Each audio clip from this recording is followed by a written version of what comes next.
पढ़ा था घर पे दोबारा?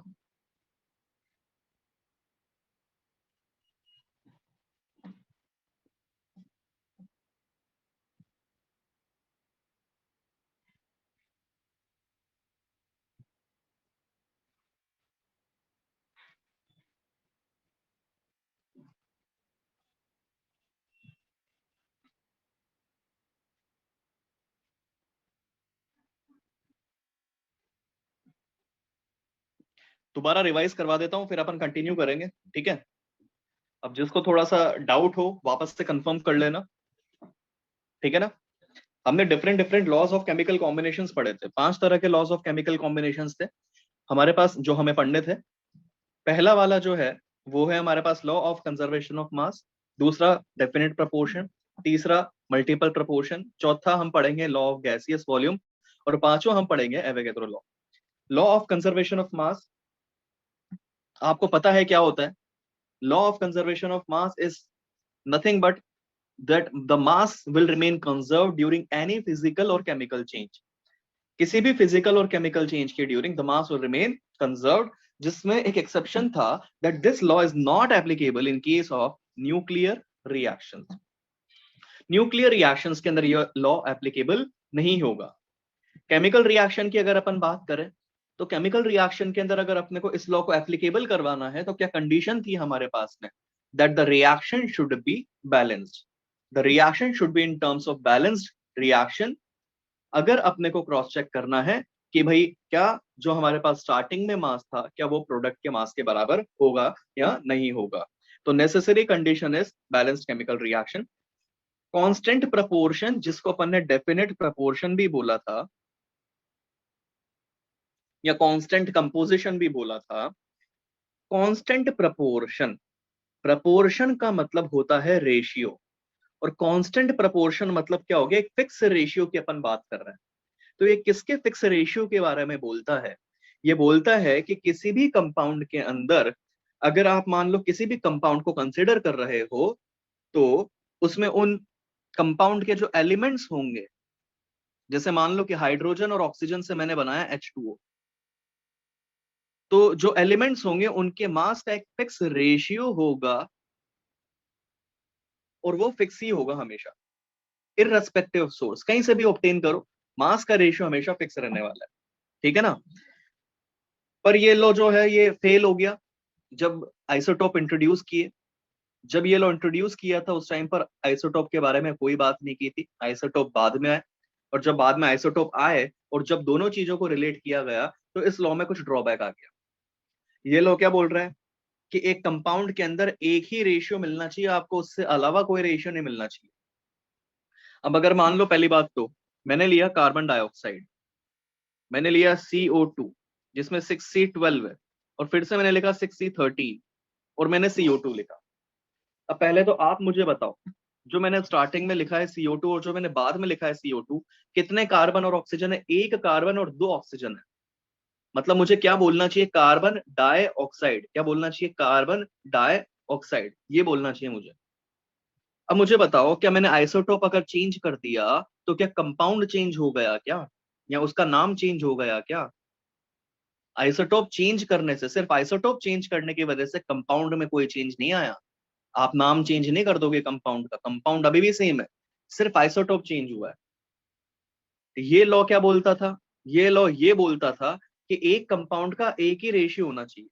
पर बताओ, जैसे ही अपन ने आइसोटोप की बात करी वैसे सेम कंपाउंड के अंदर अलग अलग रेशियो आना स्टार्ट हो गए हमारे पास में।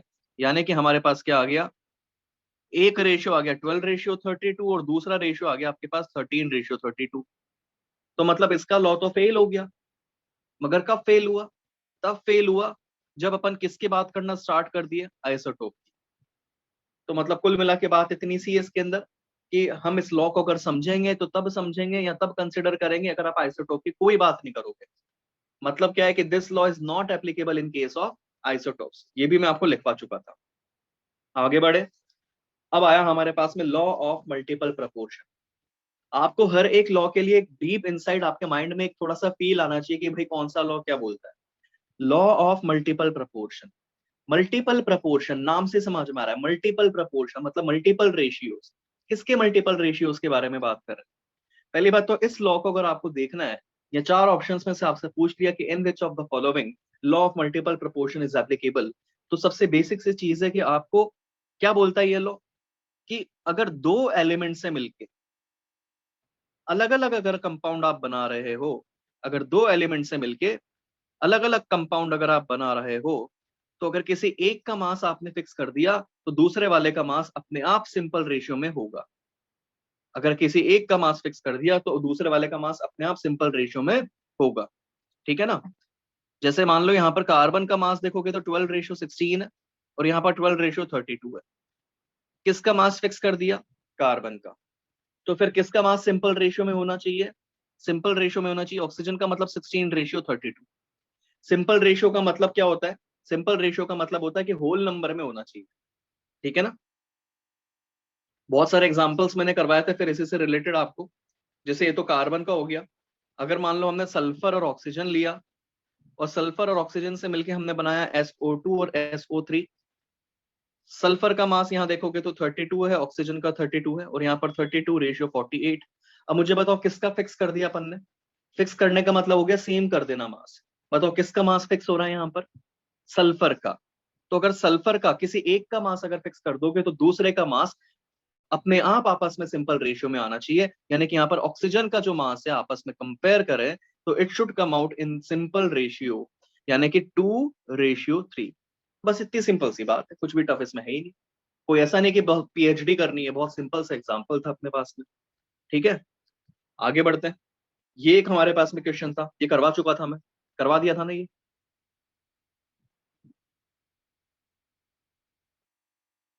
रेस्पॉन्ड करो भाइयों, करवाया नहीं करवाया?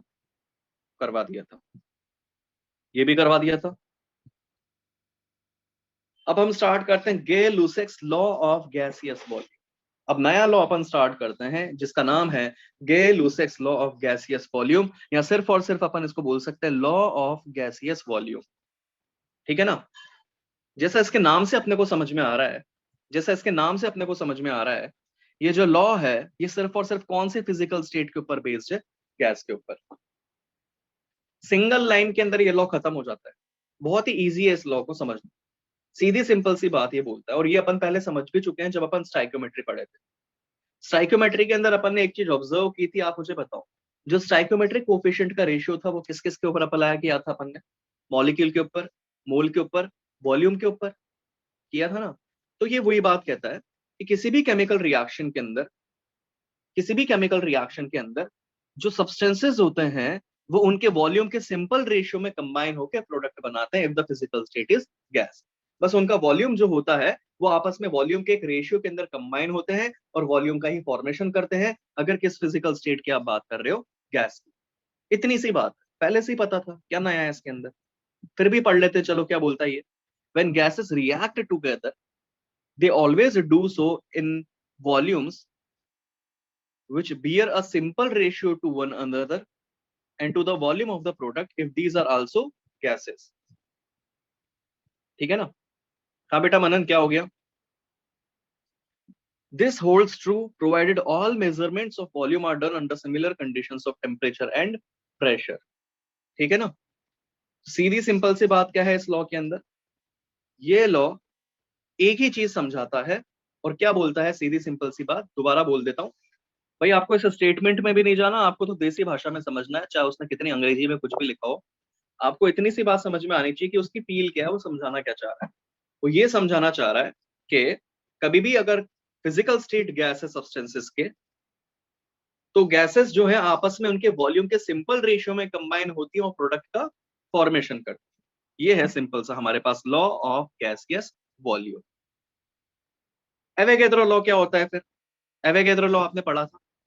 एवोगैड्रो लॉ वैसे तो मैं आपको पहले पढ़ा चुका था, फिर भी मैं आपको दोबारा से बता देता हूँ कि एवोगैड्रो लॉ होता क्या है। एवोगैड्रो लॉ और लॉ ऑफ गैसियस वॉल्यूम थोड़ा थोड़ा सा मिलता जुलता है, क्योंकि वॉल्यूम के बाद गैसियस वॉल्यूम में भी आ रही है और वॉल्यूम के बाद एवोगैड्रो लॉ में भी आती है। एवोगैड्रो लॉ मॉलिक्यूल्स को वॉल्यूम से रिलेट करता है, मगर ऐसा गैसियस वॉल्यूम में नहीं होता। एवोगैड्रो लॉ क्या कर रहा है? एवोगैड्रो लॉ मॉलिक्यूल को वॉल्यूम से रिलेट कर रहा है, मगर गैसियस वॉल्यूम ऐसा कुछ नहीं है। गैसियस वॉल्यूम तो एक सिंपल सी बात कहता है, उसको उससे मतलब भी नहीं है उसके आगे क्या होगा उसके पीछे क्या होगा, इतना सा कहता है वॉल्यूम के सिंपल रेशियो में रिएक्ट होंगे, प्रोडक्ट बनाएंगे। क्वेश्चन बनना भी बहुत मुश्किल होता है इस लॉ से, क्योंकि ये तो सिर्फ स्टेटमेंट बेस्ड था। क्वेश्चन जो बन सकता है वो बन सकता है एवोगैड्रो लॉ से। एवोगैड्रो लॉ क्या बोलता है? एवोगैड्रो ये बोलता है कि अगर मान लो कि किसी का वॉल्यूम वी है और उसमें अगर एन मॉलिक्यूल्स हमने कंसिडर किए हैं, तो उसके साथ वाले का भी अगर वी होगा तो उसमें भी एन मॉलिक्यूल्स ही होंगे। या फिर मान लो कि अगर किसी दूसरे का अगर टू वी होगा तो फिर उसमें कितने हो जाएंगे, टू एन मॉलिक्यूल्स हो जाएंगे। मतलब ये क्या बोलता है कि volume directly proportional two moles या फिर नंबर ऑफ मॉलिक्यूल्स, या फिर जो रेशियो वॉल्यूम का वही रेशियो मोल का, या फिर वही रेशियो नंबर ऑफ मॉलिक्यूल्स का। ये मैं आपको पहले बता चुका था, ये लो यहां तक हो चुका था। अब अपन आगे बढ़ते हैं। अब ये क्वेश्चन है हमारे पास, an unbalanced chemical reaction represents a violation of which law? ये बताओ आप।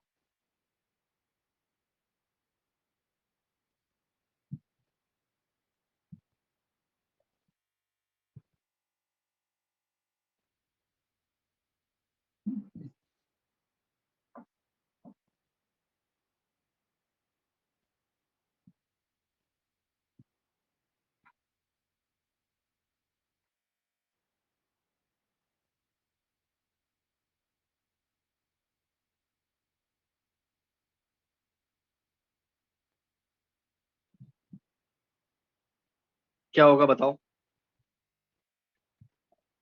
फर्स्ट होगा ना, अभी तो बताया था मैंने, लॉ ऑफ कंजर्वेशन ऑफ मास। आगे बढ़ते हैं।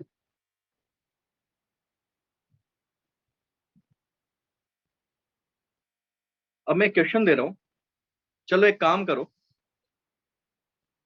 5 लॉ हो गए ना, वापस से अपन देखते हैं कौन सा लॉ क्या बोलता है। मैं नाम बोलूंगा और आपके माइंड में फील आना चाहिए कि कौन सा लॉ क्या बोलता है, ठीक है ना? अब कुछ स्टूडेंट बोल रहे हैं sir law of reciprocal proportion क्या होता है? बेटा लॉ ऑफ रेसिप्रोकल प्रोपोर्शन अपने सिलेबस में नहीं है, पहले था अब नहीं, तो आपको उसको नहीं पढ़ना है अगर कहीं लिखा भी है तो। ठीक है, लॉ ऑफ कंजर्वेशन ऑफ मास समझ में आ गया क्या? लॉ ऑफ कंजर्वेशन ऑफ मास समझ में आ गया क्या? लॉ ऑफ डेफिनेट प्रोपोर्शन समझ में आ गया क्या?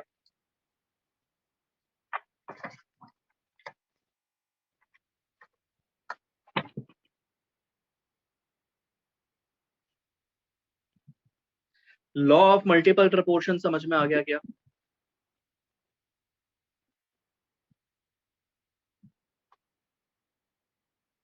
पढ़ा तो पहले ही चुका था, आज तो रिवाइज करवा दिया मैंने।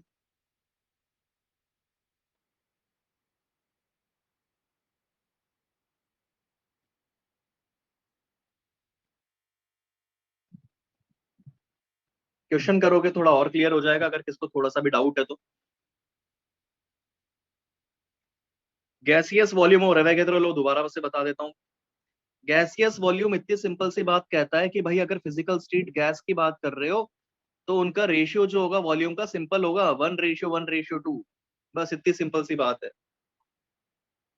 If reactants are completely converted into product, तो उनके वॉल्यूम के सिंपल रेशियो में आपस में रिएक्ट होते हो, प्रोडक्ट बनाते हैं, इतनी सिंपल सी बात है। अब इसमें आपको इससे ज्यादा क्या समझाऊं मैं? ठीक है, एवोगैड्रो लॉ क्या बोलता है? एवोगैड्रो लॉ ये बोलता है कि भाई अगर टेम्परेचर और प्रेशर कंडीशन सेम है, अगर टेम्परेचर और प्रेशर कंडीशन सेम है, तो अगर किसी का, तो मतलब equal volume of gases contain equal number of moles. मतलब अगर मान लो कि वी वॉल्यूम के एन मोल्स हैं, टू टू वी वाले के 2n होंगे, 3v वाले के 3n होंगे। वॉल्यूम डायरेक्टली प्रोपोर्शनल टू मोल।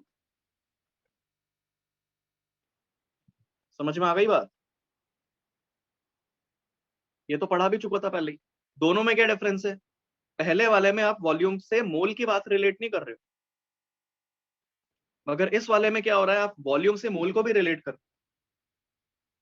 अब वो तो आप रिवाइज करोगे तब आपको कंपैरिजन क्लियर होगा, सारी चीजें यहां तो मैं करवा भी नहीं सकता। मल्टीपल प्रोपोर्शन क्या बोलता है?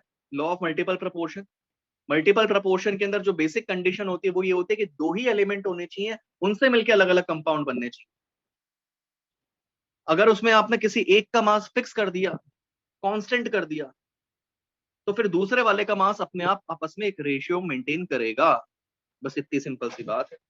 तो जैसे CO और CO2, इन दोनों को कंपेयर करोगे तो इसमें ऑब्जर्व करोगे कि कार्बन सेम है, 12-12 आ रहा है, तो फिर दूसरे वाला अपने आप एक रेशियो मेंटेन करेगा। इतनी सिंपल सी बात है। तो आपको ऐसा फील आ सकता है कि यार नहीं, नीट का सिलेबस है, कुछ ना कुछ होगा इसमें। भाई बहुत इजी है, क्वेश्चन दे रहा हूं।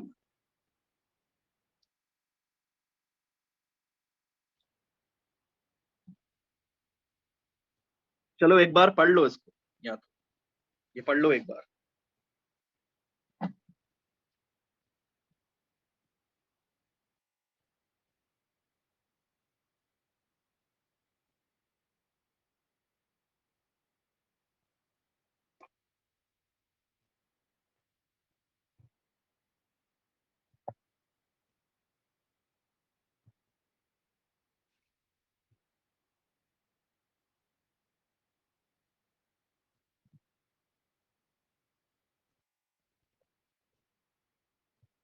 यस रोहित।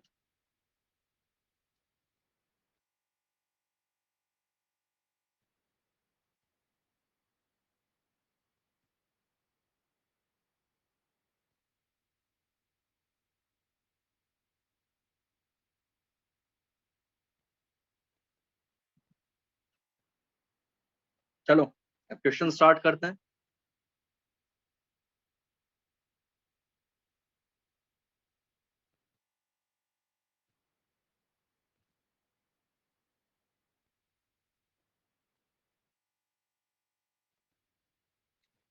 अब क्वेश्चन लिखो। अब कंसंट्रेट करके आप ये क्वेश्चन देख लो, उसके बाद अपन अगला टॉपिक स्टार्ट करेंगे।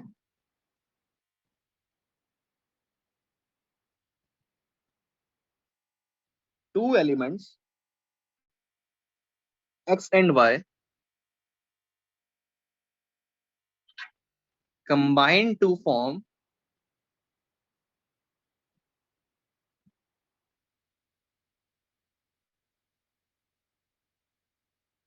two different compounds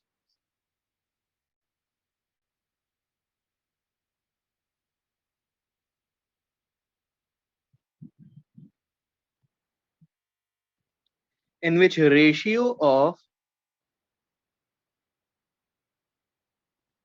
masses in which ratio of masses of Y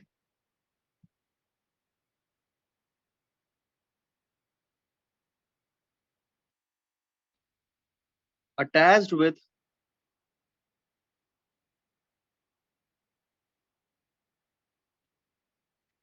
fixed mass of X is 1:2.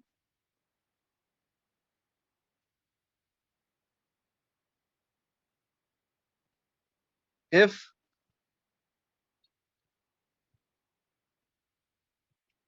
in the first compound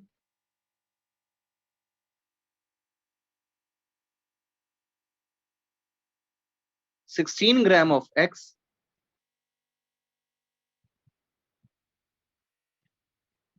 combines with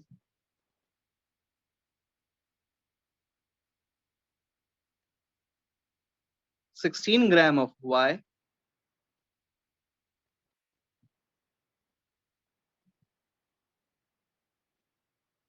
then determine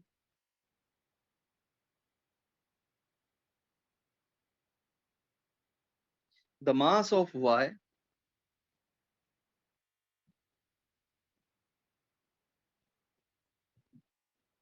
attached with 8 gram of X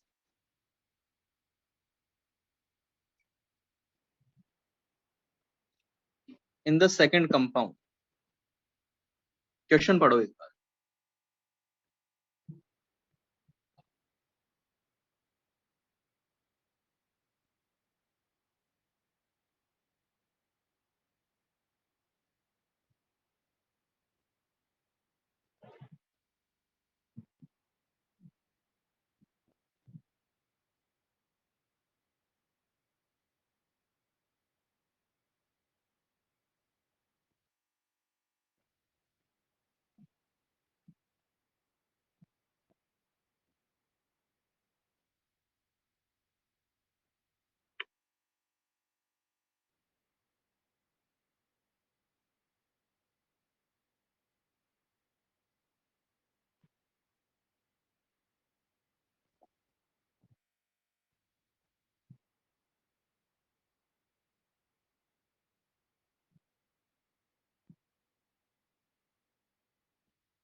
चलो देखते हैं question का मतलब क्या है। Question ये बोल रहा है कि दो एलिमेंट है हमारे पास एक्स और वाई, उन दोनों एलिमेंट से मिलके दो हमें डिफरेंट डिफरेंट कंपाउंड्स मिल रहे हैं। लेट सपोज ये फर्स्ट कंपाउंड और सेकंड कंपाउंड की अपन बात कर रहे हैं। Two elements x and y combine to form two different compounds in which ratio of masses of y attached with fixed mass of x is 1:2। ठीक है, मतलब दो कंपाउंड के अंदर हमने पहली बात तो किसको फिक्स कर दिया, हमने x को फिक्स कर दिया, फिक्स्ड मास ऑफ x को फिक्स कर दिया। अगर x को फिक्स कर दिया तो दोनों कंपाउंड में जो y का रेशियो है वो 1:2। ठीक है, ये बात अपने को समझ में आ गई कि भाई y का रेशियो निकालोगे तो 1:2 आना चाहिए। If in the first compound 16 gram of x, अगर पहले कंपाउंड के अंदर 16 ग्राम x अगर 16 ग्राम y के साथ कंबाइन हो रहा है,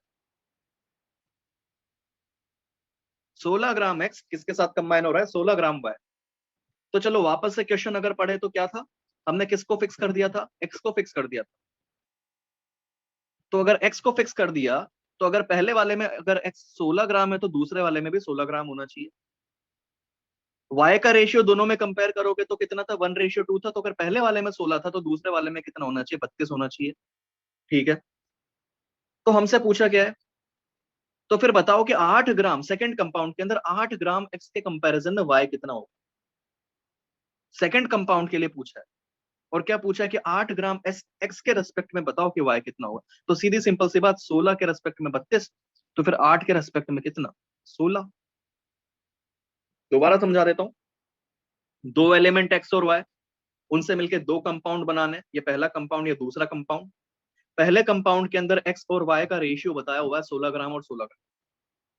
क्वेश्चन में ये भी बोल दिया कि भाई x को फिक्स कर दिया, तो जैसे ही क्वेश्चन में बोला कि x को फिक्स कर दिया, वैसे मैंने दूसरे वाले में भी x को 16 रख दिया।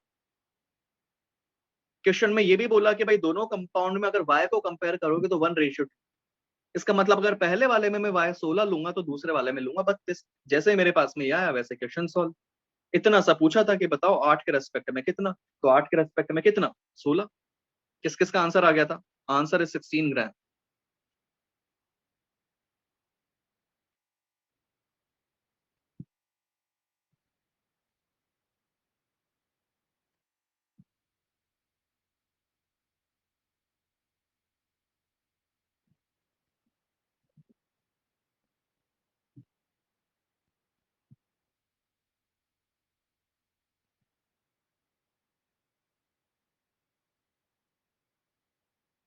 जिसको समझ में नहीं आया दोबारा समझ, दोबारा बता देता हूँ। क्वेश्चन पढ़ो, जिसको समझ में नहीं आया क्वेश्चन पढ़ो वापस से।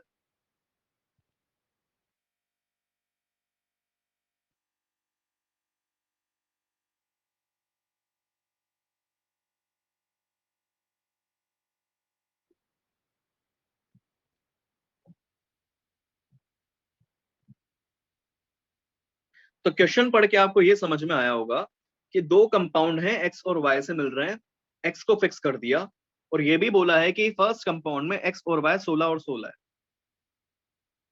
ठीक है, क्वेश्चन में ये भी बोला है कि अगर दोनों कंपाउंड में कंपेयर करें तो y 1:2 है। तो मतलब अगर पहले वाले में 16 क्वेश्चन में दिया है तो दूसरे वाले में 32 आना चाहिए ना। 1:2 मतलब सेकंड में डबल आ गया ना, बस फिर क्वेश्चन सॉल्व। अब तुमसे पूछा है कि 8 के रेस्पेक्ट में y कितना उसके साथ कंबाइन होगा।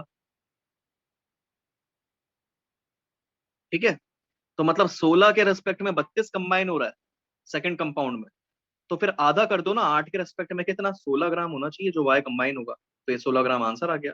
अगला सवाल करते हैं, बहुत टाइम दे दिया इस क्वेश्चन को।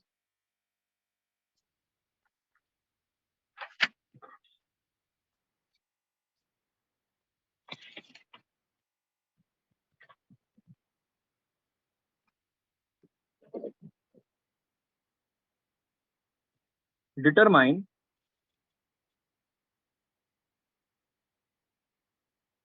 the ratio of masses of, determine the ratio of masses of sulfur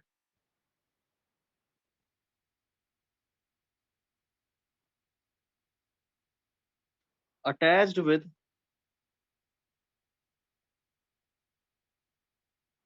fixed mass of oxygen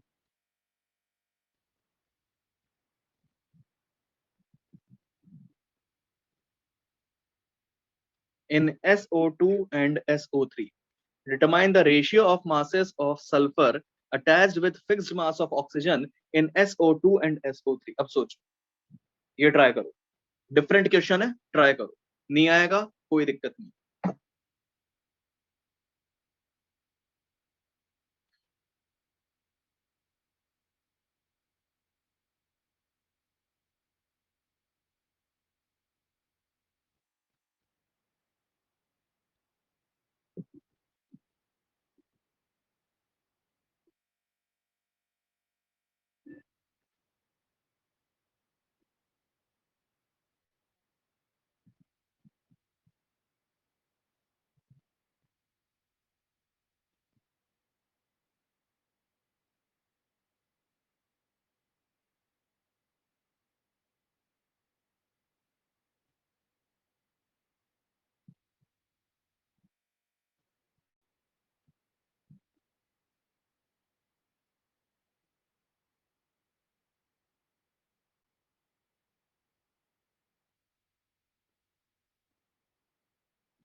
चलो बताता हूँ, कई लोगों के आंसर भी आ गए, आंसर बता देता हूँ, 3:2 आना चाहिए।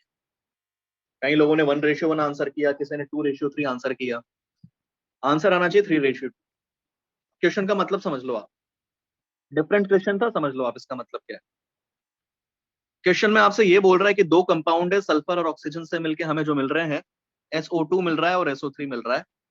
फिक्स किसको कर दिया, ये आपसे ये ध्यान देना, ऑक्सीजन को फिक्स कर दिया, और किसका रेशियो पूछा है, सल्फर का। कईयों ने इस बात पे ध्यान नहीं दिया, किसको फिक्स करना है, ऑक्सीजन को, और रेशियो किसका पूछा है, सल्फर का।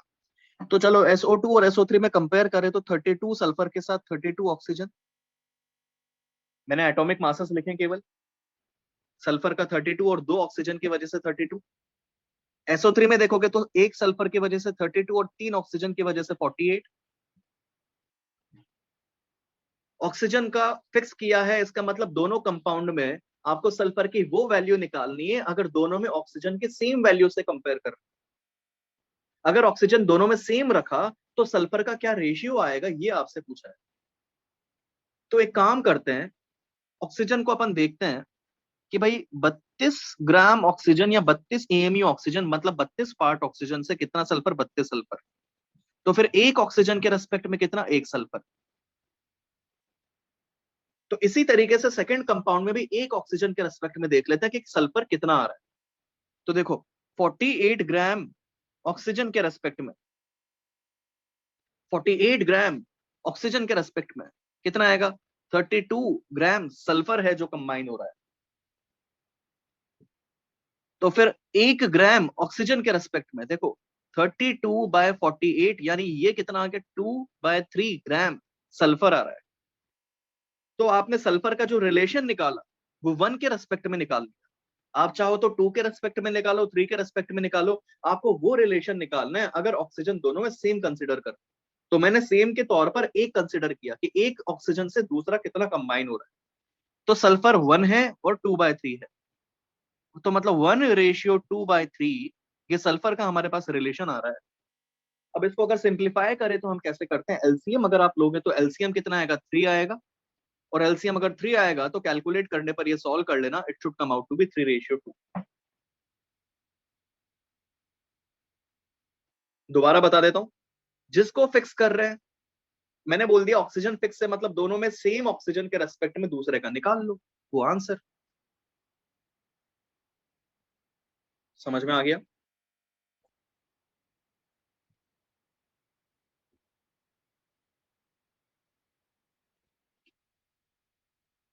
दूसरा तरीका, ये तो हो गया आपके पास मेथड 1।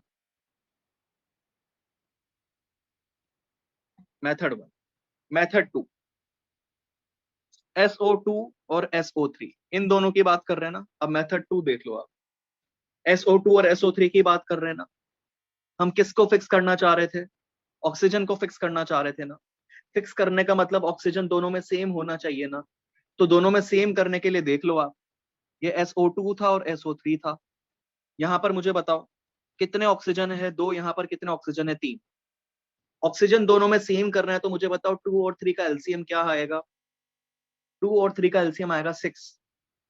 तो यानी कि अगर मैं यहाँ पर 3 से मल्टीप्लाई कर दूं और अगर यहाँ पर 2 से मल्टीप्लाई कर दूं, तो मुझे बताओ कि ऑक्सीजन दोनों में सेम हुआ कि नहीं हुआ? ऑक्सीजन सेम हो गया।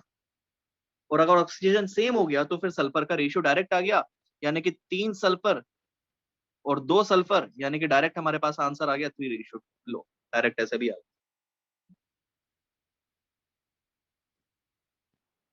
जिसको फिक्स करना है उसके नंबर ऑफ एटम सेम कर दो, सुटेबल नंबर से मल्टीप्लाई कर दो, डायरेक्ट उससे भी आंसर आ जाए।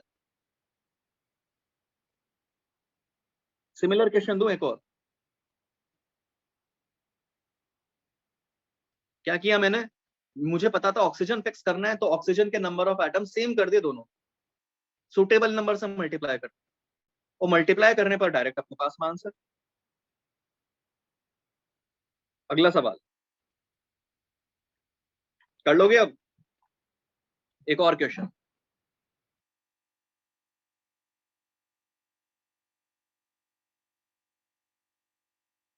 Determine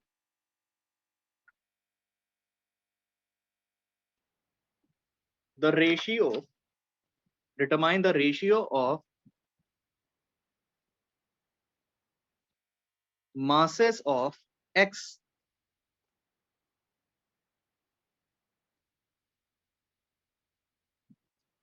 combining with, sorry, determine the ratio of masses of carbon combining with fixed mass of oxygen in CO and CO2, in CO and CO2। ये question है, solve करो।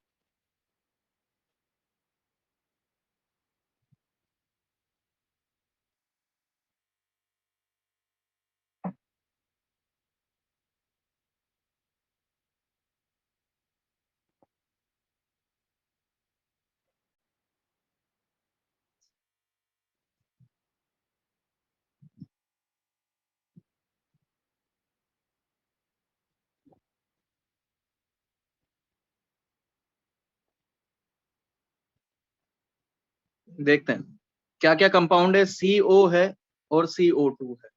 किसको फिक्स करना था? ऑक्सीजन को। तो ऑक्सीजन को फिक्स करना मतलब ऑक्सीजन दोनों में सेम लाना। अगर ऑक्सीजन पहले और दूसरे में सेम लाना है तो पहले में तो 1 था मगर दूसरे में 2 था। इसका मतलब पहले वाले को किससे मल्टीप्लाई करना पड़ेगा? 2 से। और दूसरे वाले को किससे मल्टीप्लाई करना पड़ेगा? 1 से।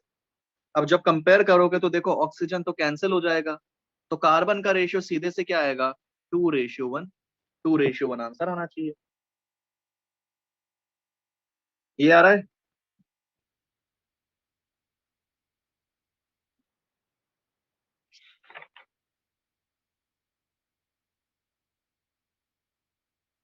अब आगे बढ़ते हैं अपन।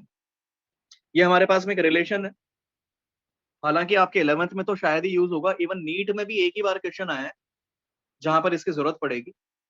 कभी कभी ऐसे क्वेश्चंस होते हैं जिसमें थोड़ा सा कंसेप्ट लगता है। कंसेप्ट क्या लगता है? जैसे मान लो कि आपको बोल दिया क्वेश्चन के अंदर, आपको क्वेश्चन के अंदर क्या बोल दिया कि किसी प्रोसेस के थ्रू ऑक्सीजन मिला और ओजोन मिला। ऑक्सीजन जो था वो था 10 ml, ओजोन जो था वो था 5 ml। आपसे पूछा फाइनल वॉल्यूम कितना होगा, तो आप कैलकुलेट करके बता दो कि 15 ml होगा। ठीक है। अब क्वेश्चन में ये भी बोल दिया साथ में कि in the presence of turpentine oil. अब मान लो क्वेश्चन में ये बोल दिया कि अगर हमने टर्पेंटाइन ऑयल यूज किया तो फाइनल वॉल्यूम कैसा होगा या कितना होगा। तो ये जो रिलेशन है यूडियोमेट्री जो मैंने लिखा हुआ है, इसको अगर ऑब्जर्व करोगे तो यहाँ पर मैंने एक साइड में गैसेस ली हुई है और दूसरी साइड में मैंने सब्सटेंस लिया हुआ। टर्पेंटाइन ऑयल ओजोन को ऑब्जर्व करता है। अल्कलाइन पायरोगोलोल ऑक्सीजन को ऑब्जर्व करता है। Alkaline solution of NaOH and KOH ये CO2 और SO2 को ऑब्जर्व करता है। एसिडिक सॉल्यूशन और CuSO4 अमोनिया को ऑब्जर्व करता है। और वाटर जो है वो क्लोरीन को ऑब्जर्व करता है। ये आपको बहुत ज्यादा मेहनत करने की जरूरत नहीं है याद करने में। आपको इसमें भी परेशान नहीं होना कि अल्कलाइन पैरागोलोल क्या होता है, टर्पेंटाइन ऑयल क्या होता है। इन केस जब आप 11th पढ़ चुके होंगे, 12th पढ़ चुके होंगे और आपका नीट का पेपर होगा, तो आप जब इसको रिवाइज करोगे तब आपको बेसिक बेसिक सा फील होना चाहिए, हाँ भाई टर्पेंटाइन ऑयल मतलब वो किसको ऑब्जर्व करेगा, ओजोन। अब एक तो हो गया नॉर्मल सा क्वेश्चन कि भाई O2 plus O3 total volume 15 ml। और एक इसी के अंदर ये और ऐड कर दिया कि टर्पेंटाइन ऑयल के प्रेजेंस में बताओ कितना वॉल्यूम होगा। तो अगर आपको पता होता ना, वैसे तो आप सीधे 15 ml आंसर कर देते, पर अगर आपको पता होता ना कि टर्पेंटाइन ओजोन को एब्जॉर्ब करता है, तो इस 15 में से आप 5 गायब कर देते और उस पॉइंट पर आप आंसर करते 10 ml। समझ में आ गई बात। तो आपको अभी के लिए परेशान नहीं होना। 11th में आपके कोई भी ऐसा क्वेश्चन नहीं आएगा जिसमें इस चीज की जरूरत पड़े।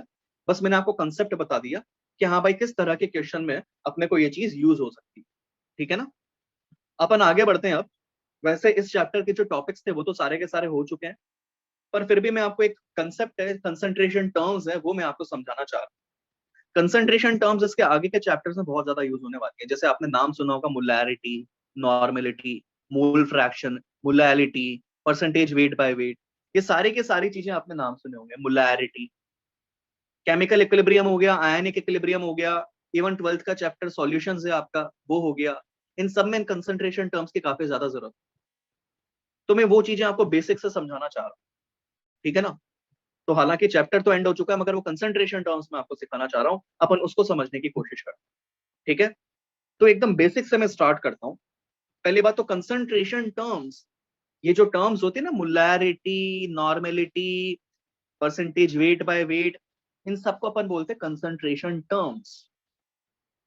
ये जो कंसंट्रेशन टर्म्स होती हैं सारी के सारी सॉल्यूशंस में काम आएंगी। अब कुछ स्टूडेंट पूछ रहे सर इक्विवेलेंट वेट क्या है या इक्विवेलेंट वेट नहीं पढ़ाएंगे क्या। बेटा मुझे कब पढ़ाना है कब नहीं पढ़ाना है मुझे पता है, जो मैं पढ़ा रहा हूँ उसको चुपचाप सुनो। ये आपका पार्ट नहीं है पढ़ाऊंगा कि नहीं पढ़ाऊंगा या क्या पढ़ाऊंगा, है ना। तो बेटा चुपचाप सुनो, ज्यादा बीच में नहीं पूछते। जब एक बार मैं बोल रहा हूँ तो आपको चुपचाप सुनना है। ठीक है। ये जितनी भी कंसंट्रेशन टर्म्स होती हैं सारे की सारी सॉल्यूशन के लिए यूज। आपने कुछ ऐसी चीजें देखी होगी, जैसे अपनी तबीयत खराब होती है कभी, जब अपनी तबीयत खराब होती है तो आपको पता है कि हाँ भाई ग्लूकोज की बोतल लगती है, एक बोतल लगती है ना, मतलब सॉल्यूशन होता है वो एक। या फिर जैसे मान लो, अगर आपको याद होगा तो, जैसे कॉन्टेक्ट लेंसेस का नाम सुना होगा, कॉन्टेक्ट लेंसेस। कॉन्टेक्ट लेंसेस के अंदर वो लेंस का एक सॉल्यूशन आता है, नाम सुना है कॉन्टेक्ट लेंसेस। कई लोग जो मॉडलिंग वगैरह करते हैं वो लोग क्या होते हैं, आंखें वैसे तो नॉर्मल कुछ और होती हैं, मान लो ब्लैक कलर की आंखें हैं, मगर वो दूसरा कलर दिखने लग जाता है, कोई ब्लू कलर की दिखती है, किसी की ग्रीन कलर की दिखती है, तो वो लोग क्या लगाते हैं, कॉन्टेक्ट लेंसेस लगाते हैं। तो उन कॉन्टेक्ट लेंसेस के लिए सॉल्यूशन आता है एक अलग से। तो वो सॉल्यूशन क्या होता है, सॉल्यूशन टर्म अपने डेली लाइफ में कितनी बार अपन यूज करते हैं, सॉल्यूशन क्या होता है। तो सॉल्यूशन से अपन स्टार्ट करते हैं, क्योंकि सॉल्यूशन अगर आप अच्छे से समझ लोगे ना, तो सॉल्यूशन समझने के बाद में ही आपको वो कंसंट्रेशन टर्म समझ में आएगी। तो सॉल्यूशन क्या होता है वो अपन देखते हैं। सॉल्यूशन जो है ये होता है एक होमोजीनियस मिक्सचर। होमोजीनियस मिक्सचर, इसकी क्लासिफिकेशन अगर अपन देखें, ये बेसिक चीजें मैं आपको पहले भी बता चुका था। इसकी क्लासिफिकेशन अगर अपन देखें तो ऑन द बेसिस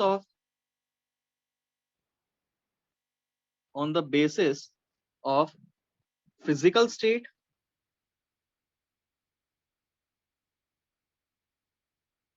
तीन तरह के सॉल्यूशन अपन बोल सकते हैं। एक होता है सॉलिड सॉल्यूशन,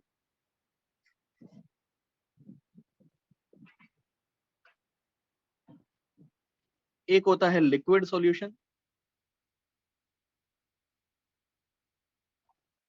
और एक होता है गैसियस सॉल्यूशन।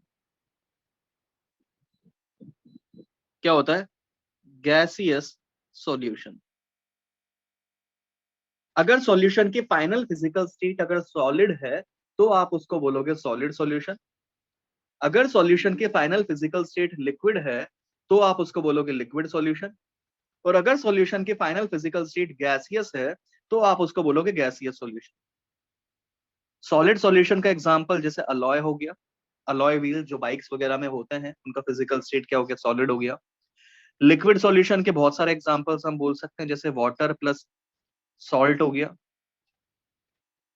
गैसियस सॉल्यूशन का एग्जांपल हो गया जैसे एयर। तो ये तो मैंने क्लासिफिकेशन बोली on the basis of physical state.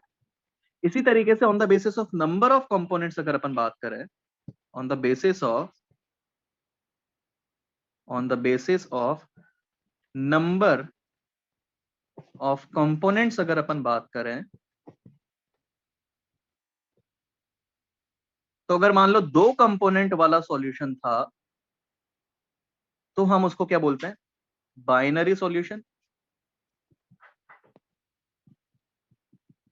3 component वाला सॉल्यूशन होता है तो क्या बोलते हैं अपन उसको? Ternary solution.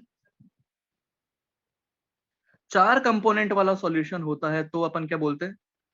Quaternary solution and so on.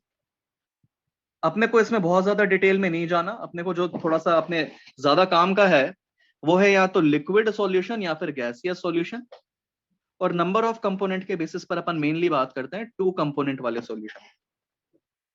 अब 2 कंपोनेंट वाले सॉल्यूशन को अपन देखते हैं। जो 2 कंपोनेंट वाला सॉल्यूशन होता है उसके लिए जनरली अपन क्या बोलते हैं कि सॉल्यूट प्लस सॉल्वेंट ये आपस में कंबाइन होके किसका फॉर्मेशन करते हैं? सॉल्यूशन का। जनरली अपन इस तरीके से बोलते थे पहले कि सॉल्यूट और सॉल्वेंट जो कंबाइन होते हैं वो क्या बनाते हैं? सॉल्यूशन। जो कंपैरेटिवली लेस अमाउंट में होता है, जो लेस अमाउंट में होता है वो क्या होता है? सॉल्यूट। और जो मोर अमाउंट में होता है वो होता है सॉल्वेंट। हम कैसे डिसाइड करें कि कौन सा सॉल्यूट है या कौन सा सॉल्वेंट है? जो कम अमाउंट में होगा वो क्या होगा? सॉल्यूट। जो ज्यादा अमाउंट में होगा वो क्या होगा? सॉल्वेंट। एग्जाम्पल के तौर पर अब जैसे मान लो कि अपन ने एक पानी का ग्लास लिया, उस पानी के ग्लास में हमने क्या किया? सॉल्ट ऐड कर दिया। तो मुझे बताओ किसका अमाउंट ज्यादा था? पानी का अमाउंट ज्यादा था या सॉल्ट का अमाउंट ज्यादा था? पानी का अमाउंट ज्यादा था। तो मतलब मैं सॉल्वेंट किसको बोलूंगा? पानी को। है ना? मैं सॉल्वेंट किसको बोलूंगा? पानी को। और सॉल्यूट क्या हो जाएगा? सॉल्ट। इसी तरीके से एक एग्जांपल मैंने लिया कि पानी था, मान लो कि अपने पास क्या था, मान लो कि ये था 100 ml पानी था। और इस 100 ml पानी के अंदर अपन ने क्या किया? 30 ml का अल्कोहल डाल दिया। पैक बना दिया अपन ने। 30 ml अपन ने अल्कोहल डाल दिया उसमें। ठीक है। अब मुझे बताओ ज्यादा अमाउंट में कौन है? पानी है। कम अमाउंट में कौन है? अल्कोहल है। तो पानी क्या हो जाएगा? पानी क्या हो जाएगा? सॉल्वेंट। और अल्कोहल क्या हो जाएगा? सॉल्यूट। इसी तरीके से अगर मान लो अपन ने क्या किया, पानी में या किसी एक लिक्विड के अंदर हमने उसके अंदर CO2 गैस डिसॉल्व करवा दी। कोल्ड ड्रिंक्स की अपन बात करते हैं जैसे, है ना? कोल्ड ड्रिंक्स जो होती हैं, कोल्ड ड्रिंक्स में क्या होती है? गैस डिसॉल्व होती है। तो मुझे बताओ जो वो गैस होती है क्या पूरा कोल्ड ड्रिंक गैस ही नजर आता है या लिक्विड नजर आता है? लिक्विड नजर आता है, उसमें गैस डिसॉल्व होती है। तो मतलब जो CO2 गैस है it is solute and water it is solvent. तो मतलब सीधी सिंपल सी बात यह है कि जनरली जो ज्यादा अमाउंट में होता है, जो ज्यादा अमाउंट में होता है वो क्या होता है? सॉल्वेंट। और जो कंपैरेटिवली कम अमाउंट में होता है वो क्या होता है? सॉल्यूट होता है। बात क्लियर हो गई यहां तक? वैसे तो आपके पास कभी ऐसा कोई क्वेश्चन ही नहीं होगा जिसमें आप कंफ्यूज हो रहे हो कि भाई कौन सा सॉल्यूट है या कौन सा सॉल्वेंट है। फिर भी एक तरीका और है सॉल्यूट और सॉल्वेंट को पता करने का। दूसरा तरीका क्या है? सॉल्यूट और सॉल्वेंट में से भाई अपन लिक्विड और लिक्विड की बात नहीं कर रहे। ये मैंने 3 तरह के एग्जांपल लिए। ये है आपके पास लिक्विड, पहला वाला एग्जांपल था लिक्विड प्लस सॉलिड का, दूसरा वाला था लिक्विड प्लस लिक्विड का, और तीसरा वाला था लिक्विड प्लस गैस का। तो लिक्विड और लिक्विड की बात मत करो। बाकी दो के लिए अपन इस तरीके से भी निकाल सकते हैं कि जो फाइनल सॉल्यूशन का फिजिकल स्टेट है, सॉल्वेंट वो होगा जो final physical state of solution define करेगा। मान लो कि आपके पास सॉलिड और लिक्विड है, अगर फाइनल फिजिकल स्टेट सॉल्यूशन का लिक्विड है, मतलब सॉल्वेंट जो था वो लिक्विड था, जो लिया था आपने। आपने गैस और लिक्विड लिया, अगर फाइनल फिजिकल स्टेट सॉल्यूशन का लिक्विड आ रहा है, इसका मतलब लिक्विड जो था वो सॉल्वेंट था। तो मैं क्या बोल सकता हूँ, solvent decides the final final physical state of solution. क्या बोल सकता हूँ, ये बोल सकता हूँ solvent decides the final physical state of solution. आपको इसमें बहुत ज्यादा डीप में नहीं जाना कि सर कौन सॉल्यूट कौन सॉल्वेंट, ठीक है ना, कि आप उसी में खेलते रहो, कौन सॉल्यूट कौन सॉल्वेंट, कौन सॉल्यूट कौन सॉल्वेंट। भाई मैं तो डिटेल जितनी जरूरत है उससे भी ज्यादा बता रहा हूँ, वैसे तो आपको इजीली समझ में आ जाएगा कौन सॉल्यूट कौन सॉल्वेंट, पर ये बेसिक बेसिक सी चीज मैंने आपको समझाने की कोशिश की है। अब किसी का डाउट है कि सर मान लो कि सर आपने तो 100 ml पानी मिला दिया, 30 ml अल्कोहल मिला दिया। सर मान लो कि मैं तो पैक ऐसा बनाता कि 30 ml ही अल्कोहल है और 30 ml ही पानी है, दोनों बराबर बराबर कर देता, तब क्या करते सर अब आप? तो बेटा हर चीज का जवाब होता है। इन केस अगर बराबर बराबर हो जाता है तो फिर उसमें मोल चेक करते हैं, जिसके मोल ज्यादा वो सॉल्वेंट, जिसके मोल कम वो सॉल्यूट, ठीक है ना। तो मैं फिर भी बोल रहा हूँ आपसे, आपको इसमें बहुत ज्यादा परेशान होने की जरूरत नहीं है। आपको इजीली समझ में आ जाएगा कौन सॉल्यूट होता है कौन सॉल्वेंट होता है। तो फिर भी ये मैं नोट लिखवा देता हूँ या पॉइंट में आपको लिखवा देता हूँ। Final physical state of solution is defined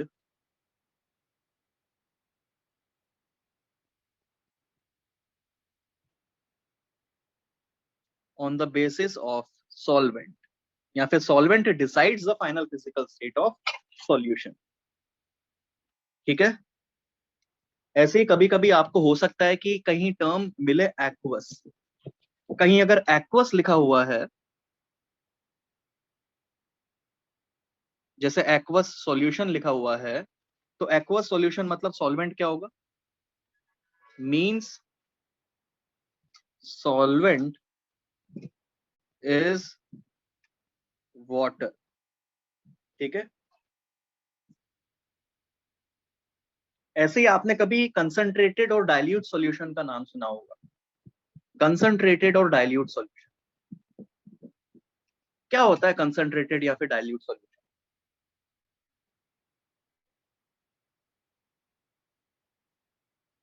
क्या होता है कंसंट्रेटेड सॉल्यूशन, क्या होता है?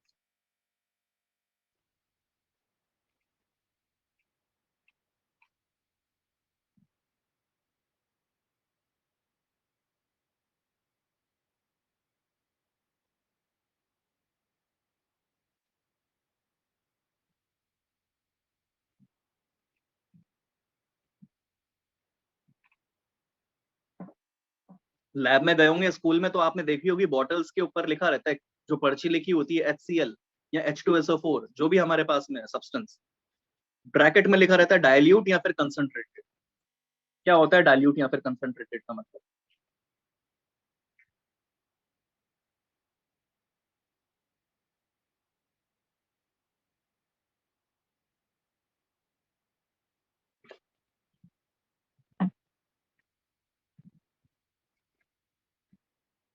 Dilute solution, solution having, solution having relatively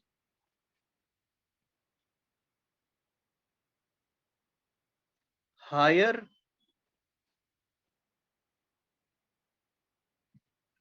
amount of solvent is dilute solution, is dilute solution. और ऐसे ही कंसंट्रेटेड को अपन क्या बोलेंगे, इसका उल्टा हो जाएगा। कंसंट्रेटेड सॉल्यूशन क्या होगा, solution having relatively lower amount of solvent is called concentrated solution. Example, अब जैसे मान लो हमने क्या किया, दो कंटेनर्स लिए, उन दोनों कंटेनर के अंदर हमने कुछ लिक्विड फिल कर रखा था पहले, और उन कंटेनर्स के अंदर हमने क्या किया, अब उसमें सॉल्यूट ऐड किया 1 मोल HCl, और दूसरे में ऐड किया हमने 2 मोल HCl, जबकि जो लिक्विड था मान लो 50 मोल, दोनों में 50 मोल था। अब मेरे हिसाब से सॉल्वेंट डिसाइड करने में तो कोई दिक्कत हो ही नहीं रही होगी, है ना, सॉल्वेंट डिसाइड करने में कोई दिक्कत हो ही नहीं रही होगी। अब मुझे बताओ, दोनों में अगर मुझे बताना है, एक सॉल्यूशन 1 है और एक सॉल्यूशन 2 है, अगर मुझे बताना है कि डाइल्यूट कंपैरेटिवली कौन सा है, तो मुझे बताओ कौन होगा डाइल्यूट।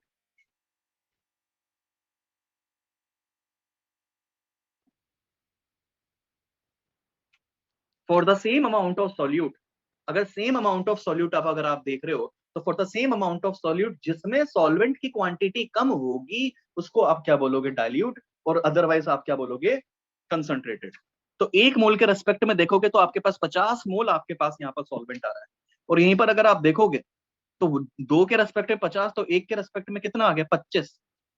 तो जिसमें ज्यादा आपके पास में, जिसमें ज्यादा सॉल्वेंट होगा वो क्या होगा, डाइल्यूट, यानी कि फर्स्ट वाले को मैं क्या बोलूंगा, डाइल्यूट, और सेकंड वाला मेरे पास में क्या हो जाएगा, कंसंट्रेटेड। समझ में आ गई बात। एक और एग्जांपल लेता हूं, चलो, अगर मान लो मैंने लिया,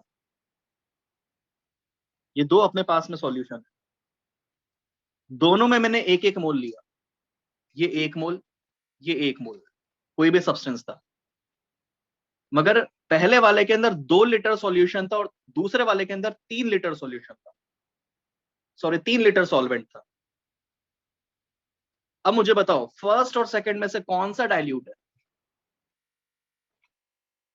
कौन सा डाइल्यूट है, सेकंड डाइल्यूट है, क्योंकि जिसमें सॉल्वेंट की क्वांटिटी ज्यादा होगी वो डाइल्यूट होगा। तो मैं बोल सकता हूं this is dilute solution and this is concentrated solution. तो पहली बात तो डाइल्यूट और कंसंट्रेटेड ये कंपैरेटिव फेनोमेना है, कंपैरेटिव फेनोमेना, कंपेयर करते हो तब जाके आपको पता लगता है कि वो डाइल्यूट है या कंसंट्रेटेड। अगर मैं फर्स्ट और सेकंड को कंपेयर करूंगा तो मैं बोल सकता हूं second is more dilute in comparison to one.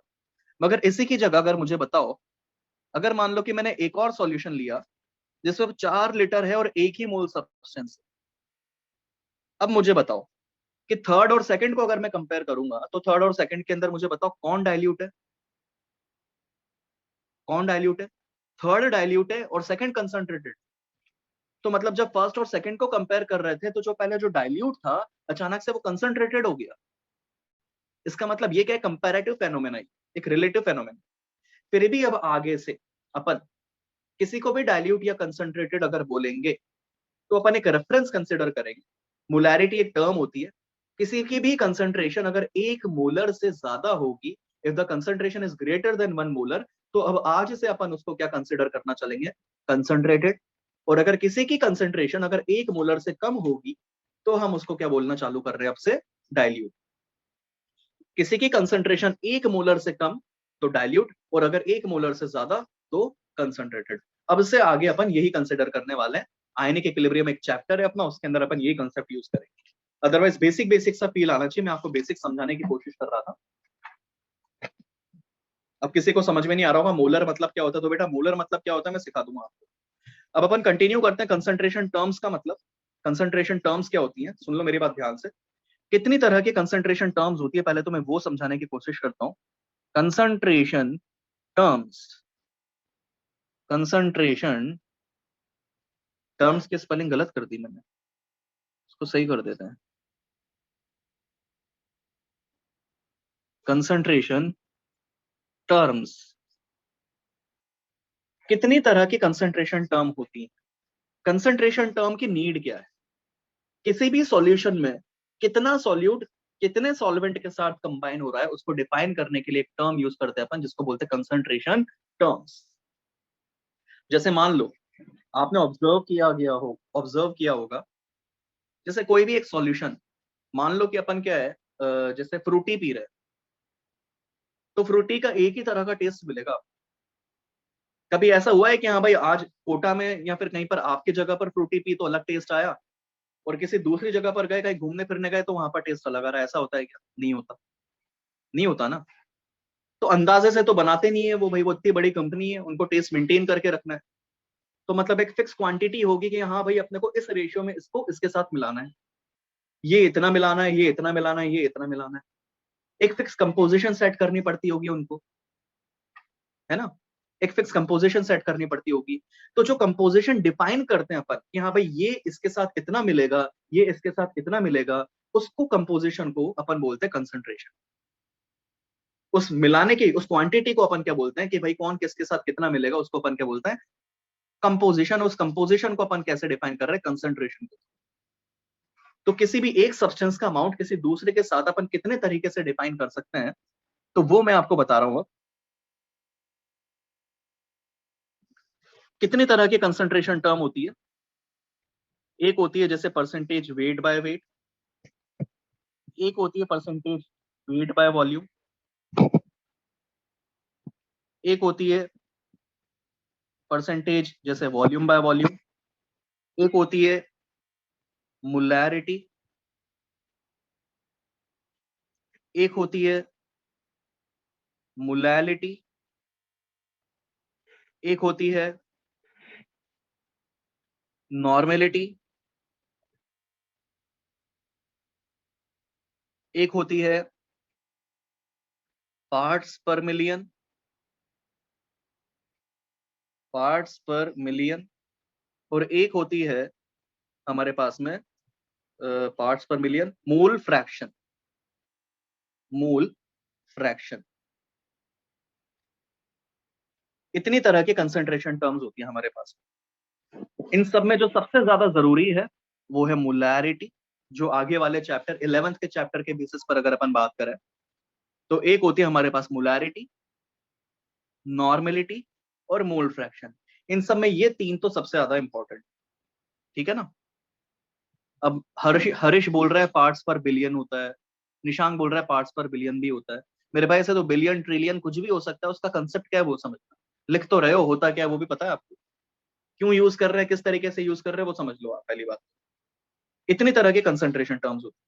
या फिर अगर किसी सॉल्यूशन को देखोगे तो उसके पीछे वो रैपर जो चिपका हुआ होता है ना, उस पर देखना आपको मिलेगा कभी कि हाँ भाई इतना परसेंट डब्ल्यू बाय डब्ल्यू है, इतना परसेंट डब्ल्यू बाय वी है, इतना परसेंट वी बाय वी है, अगर ऑब्जर्व किया हो तो। मोलैरिटी, मोलैलिटी, नॉर्मेलिटी, ये टर्म्स है। स्टार्ट करते हैं अपन एक बेसिक से। सबसे पहले कंसंट्रेशन टर्म अपन यूज करते हैं percentage weight by wait.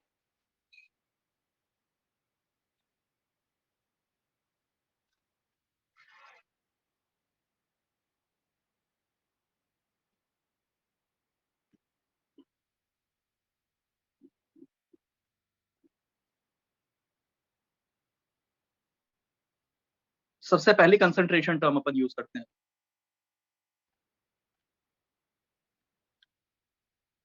Percentage W by W. इसका मतलब क्या है? Percentage weight by wait, percentage weight by wait. अब पहली बात तो देखो, ये percentage weight by wait, weight by volume, volume by volume, ये जितने भी कंसंट्रेशन टर्म्स हैं इन सबके कुछ ना कुछ फॉर्मूले। वेट बाय वेट का मतलब क्या है? नाम से समझ में आ रहा है, परसेंट आ रहा है मतलब कहीं ना कहीं इंटू 100 आएगा, सेकंड वाले में भी कहीं ना कहीं इंटू 100 आएगा, थर्ड वाले में भी कहीं ना कहीं इंटू 100 आएगा। वेट बाय वेट मतलब ऊपर भी वेट आएगा, नीचे भी वेट आएगा। वेट बाय वॉल्यूम मतलब ऊपर क्या आएगा? वेट बाय वॉल्यूम मतलब ऊपर क्या आएगा? वेट, और नीचे क्या आएगा? Volume. Third, volume by volume मतलब ऊपर क्या आएगा? वॉल्यूम, नीचे क्या आएगा? वॉल्यूम। इसी तरीके से बाद में आएगा मोलैरिटी, मोलैलिटी, नॉर्मेलिटी, पार्ट्स पर million, mole fraction. Percentage weight by wait से अपन स्टार्ट कर रहे हैं। Percentage weight by wait, percentage weight by wait का फॉर्मूला होता है mass of solute upon mass of solution into 100। Mass of solute upon mass of solution into 100, ये हमारे पास में होता है परसेंटेज वेट बाय वेट का रिलेशन। मास की डिफरेंट डिफरेंट यूनिट्स हो सकती हैं, ग्राम भी हो सकती है, केजी भी हो सकती है, कितनी यूनिट्स हो सकती हैं। यहां पर जो अपन यूनिट यूज करेंगे मास की, वो होनी चाहिए ग्राम, और नीचे भी यूनिट यूज होनी चाहिए ग्राम। अब अगर मान लो इसमें, मैं आपको एकदम बेसिक से बता रहा हूं, ये बेसिक समझ लो आप अच्छे से। सबसे बेसिक इसके अंदर है कि अपने को रीड करना आना चाहिए। अगर मान लो कहीं ना कहीं लिखा हुआ है 10% wait by wait glucose aqueous solution, क्या लिखा हुआ है? 10% wait by wait glucose aqueous solution. तो पहले तो आप मुझे ये बताओ कि कभी भी कोई भी सॉल्यूशन जो है वो किसके बेसिस पर डिफाइन होता है, सॉल्यूट या सॉल्वेंट? कोई भी सॉल्यूशन किसके बेसिस पर डिफाइन होता है, सॉल्यूट के बेसिस पर या सॉल्वेंट के बेसिस पर?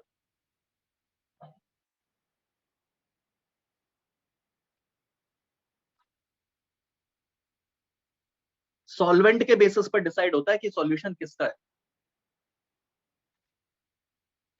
सॉल्वेंट डिसाइड, सॉल्यूट डिसाइड करता है, सॉल्यूट डिसाइड करता है कि सॉल्यूशन किसका है।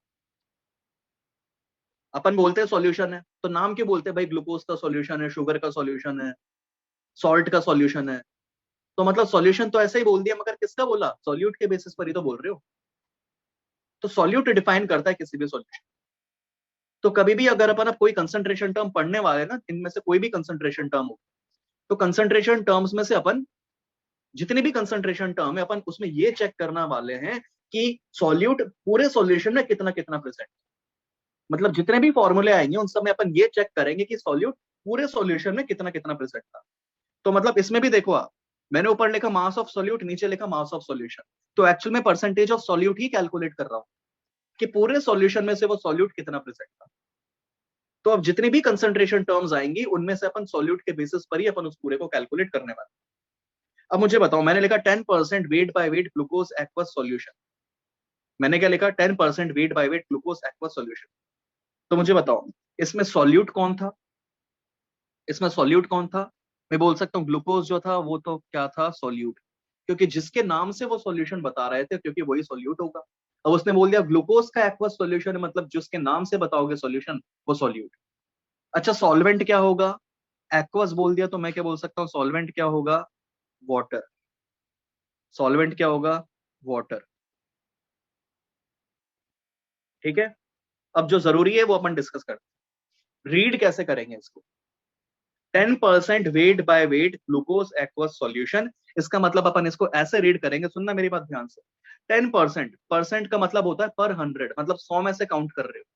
अगर मैंने बोला 10% मतलब 100 में से, अच्छा मुझे बताओ 100 का 10% कितना होता है? 100 का 10% कितना होता है? 10 होता है। तो अगर मैं बोल रहा हूँ 10% wait by wait glucose aqueous solution, इसका मतलब है 10 gram glucose is present in 100 gram of solution.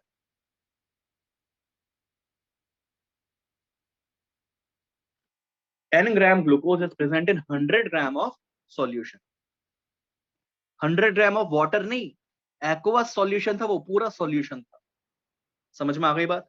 अगर मान लो कि मैं बोलता 15% wait by wait glucose aqueous solution, अगर 15% अगर मैं बोलता तो क्या रीड करना चाहिए था, कैसे रीड करता? अगर इसी को मैं 15% कर देता तो मैं बोलता 15 gram of glucose is present in 100 gram of solution. 100 से क्यों कंपेयर कर रहा हूं? क्योंकि मैं किसकी बात कर रहा था, परसेंटेज। चलो एक एग्जांपल और मैं बोल रहा हूं, 15% wait by wait urea aqueous solution, इसको कैसे रीड करेंगे चलो बताओ। 15% wait by wait urea aqueous solution कैसे रीड करेंगे?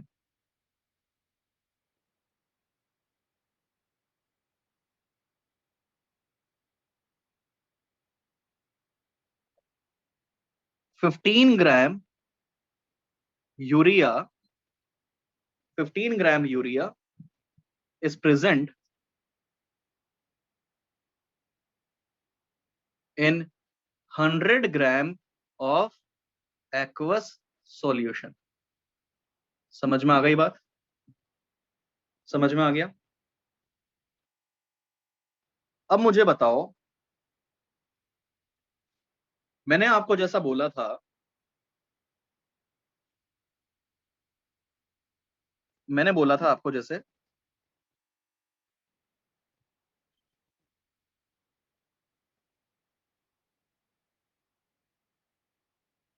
जैसे मैंने बोला था आपको कि 10% wait by wait glucose aqueous solution, अगर मान लो मैं इसमें से आपसे पूछता कि वाटर का मास कितना है, तो कितना आता बताओ?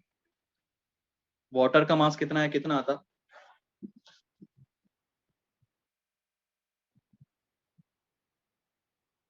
90 ग्राम। कैसे? क्योंकि रीड करते तो 10 ग्राम तो सॉल्यूट था, 100 ग्राम सॉल्यूशन है। सॉल्यूशन हमें पता है किस किस से मिलके बनता है, सॉल्यूट प्लस सॉल्वेंट। तो अगर सॉल्यूट 10 ग्राम है तो सॉल्वेंट कितना हो जाएगा, रिमेनिंग हो जाएगा। तो यहां से मैं बोल सकता था कि वाटर का मास अगर कैलकुलेट करते तो वाटर कितना आ जाता, ये आ जाता 90 ग्राम। अब एक काम करेंगे, नेक्स्ट लेक्चर में अपन इसको पढ़ेंगे। नेक्स्ट लेक्चर में दोबारा से मैं आपको समझाऊंगा ये सारी चीजें, ठीक है ना। आज काफी चीजें हो गई, ये सारी चीजें खुद से रिवाइज करना, ठीक है। फिर नेक्स्ट लेक्चर में इन चीजों को दोबारा मैं बताऊंगा।